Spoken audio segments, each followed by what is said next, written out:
నమస్కారం గురువుగారు. మహాదేవ తల్లి. ఎలా ఉన్నారు గురువుగారు? బాగున్నారమ్మా? మిమ్మల్ని చూడడం చాలా సంతోషంగా ఉంది గురువుగారు ఈరోజైతే. దేనికి రమ్మా?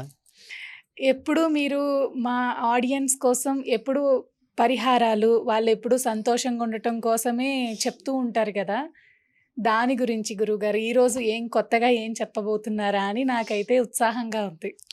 సంతోషం తల్లి.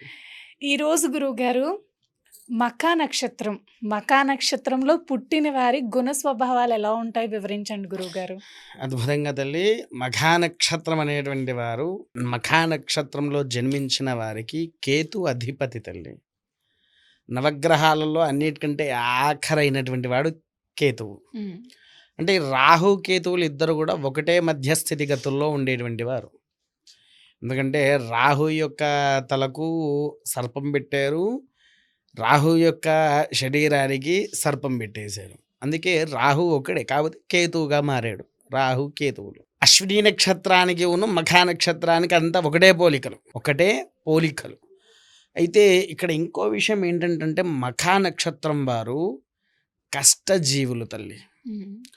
వారికి ఉండే ఓపిక భూదేవి తల్లికి ఉండే అంత ఓపిక ఉంటుంది. భూమి మనమందరినీ నిల్చొని ఒక్క చేతితో ఎలా మోస్తూ ఉంటుందో మఖా నక్షత్రంలో జన్మించిన వారికి కూడా అంతటి ఫలితం ఉంటుంది. అంతటి ఓపిక వారి జీవితంలో ఉంటుంది.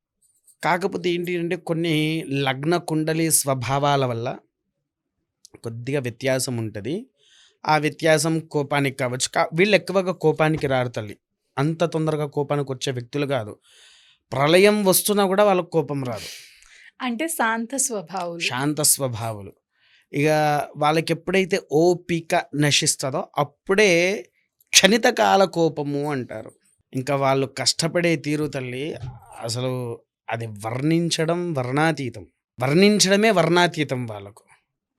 ఎందుకనంటే వారు ఒక్కొక్కటి ఎలా అంటే ఒక నిండు గర్భవతి ఏ విధంగా అయితే కష్టపడుతూ ఉంటుందో వారి జీవితం కూడా అలా కష్టపడుతూనే ఉంటారు. మగవాళ్ళైనా, ఆడవాళ్ళైనా, పిల్లలైనా. విన్నారా? అయితే వీళ్ళకు ఏంటి అంటే ధనపరంగా ఎక్కువగా వ్యామోహ అనేటువంటిది ఉండదు. అడిగిన వాళ్ళకి ఇచ్చేస్తూనే ఉంటారు. మళ్ళీ ఎవరికైనా ఇచ్చారు అనుకో అవి తిరిగి రావడం అసాధ్యం వీళ్ళకు. మఖా నక్షత్రం వారికి వీరు ఎవరైతే డబ్బులు కడతారో అవి తిరిగి మళ్ళీ మన దగ్గరికి రావడానికి అసాధ్యం. విన్నారా తల్లి? అయితే ఈ మఖా నక్షత్రంలో ఇంకో గొప్ప గుణం ఏంటి అంటే తన కడుపు నిండకపోయినా ఎదుటి వ్యక్తి యొక్క కడుపుని నింపేటువంటి ఒక గొప్ప శక్తి మఖా నక్షత్రంది. ధనపరంగా ఎందుకంటే ఈ మఖా నక్షత్రంలో ఉండేవారు నేను బాగుపడడం కంటే ఎదుటివాడు బాగుపడితే నాకు అదే తృప్తి, నేను తిన్నదానికంటే ఎదుటి వ్యక్తికి పెడితే నాకు చాలు అదే తృప్తి, ఇంకేం కావాలి గురువు గారు? ఏముండదు తల్లి. అంతటి మంచి స్వభావం పట్టుకెళ్ళలేం కదా ఇంకా. అవును తల్లి. అలాంటి స్వభావమే ఈ మఖా నక్షత్రం వారు. రాశి సింహరాశి. ఇంకా సింహం ఎలా ఉంటుంది తల్లి? చాలా గాంభీర్యంగా ఉంటుంది. అందరు అనుకుంటారు సింహరాశి ఏమైంది అని అనుకుంటారు. కానీ సింహరాశికి ఉండేటువంటి మంచి మనసు ఏ నక్షత్రం వారికి ఉండదు, ఏ రాశుల వారికి లేదు. ఎంతో గొప్ప మనసు. ఇప్పుడు నువ్వు కూడా సింహం చూడు తల్లి, కోపం వస్తేనే అడవిని అల్లకల్లోలం చేస్తుంది. అవునా? అందరూ దాన్ని చూసి భయపడతారు. ప్రతి ఒక్క పశువు, మనుషులు ప్రతి ఒక్కరు భయపడతారు. కానీ అది ఏమి తెలవని విధంగా నడుచుకుంటూ పోతుంది. దానికి తిక్క రేగినప్పుడు మాత్రమే అది ఎదుటి వ్యక్తి యొక్క పని పట్టడానికి వస్తుంది. అవునా? అందుకోసమే ఈ సింహరాశి వారు యథావిధిగా చూసుకొని పోతే అన్ని రకాల సమస్యలు అనేటువంటివి వాళ్లకు తొలగిపోతాయి. సింహరాశి వారు ఏంటి అని అంటే ఎక్కువగా వారు ధరించాల్సింది నల్ల పసుపు అని ఉంటుంది తల్లి. నల్ల పసుపు.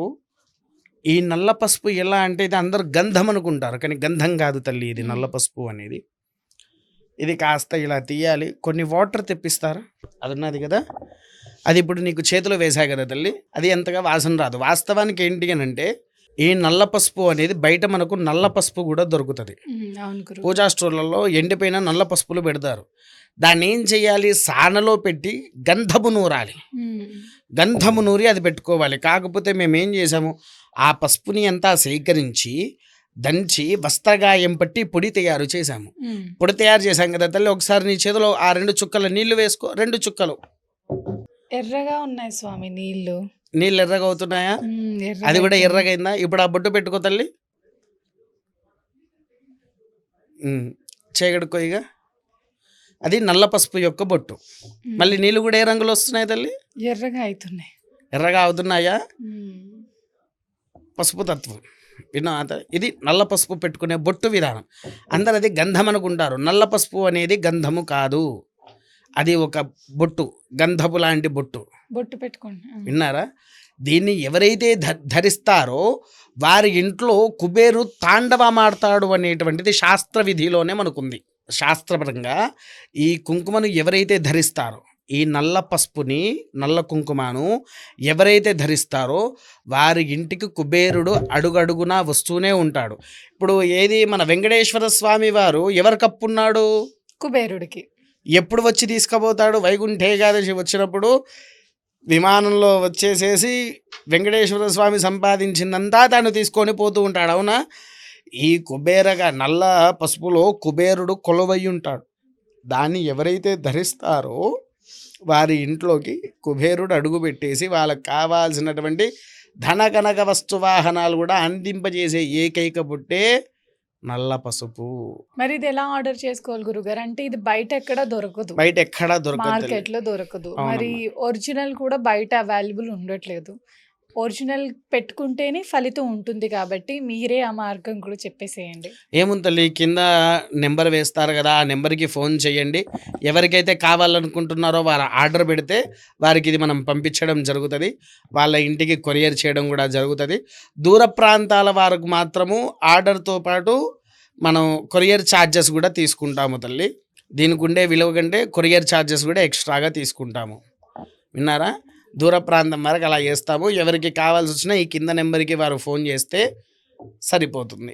ఈ బొట్టు పెట్టుకుని గురువుగారు ఎటువంటి పరిహారాలు చేసుకుంటే వాళ్ళకి ఇంకా మంచి జరుగుతుంది గురువుగారు? మఖానక్షత్రం వారాదలి ఈ బొట్టు పెట్టుకున్న తర్వాత వారు చేసుకునేటువంటి పరిహారం ఏంటిదయ్యా అంటే, ఉదయం పూట ఇంట్లో ఖడ్గమాలా స్తోత్రాన్ని చదవడం చాలా ముఖ్యం.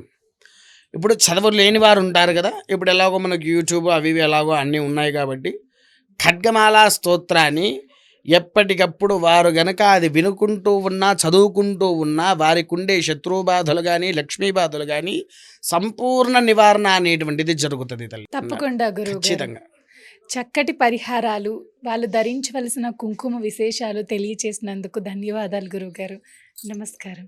మహాదేవ తల్లి.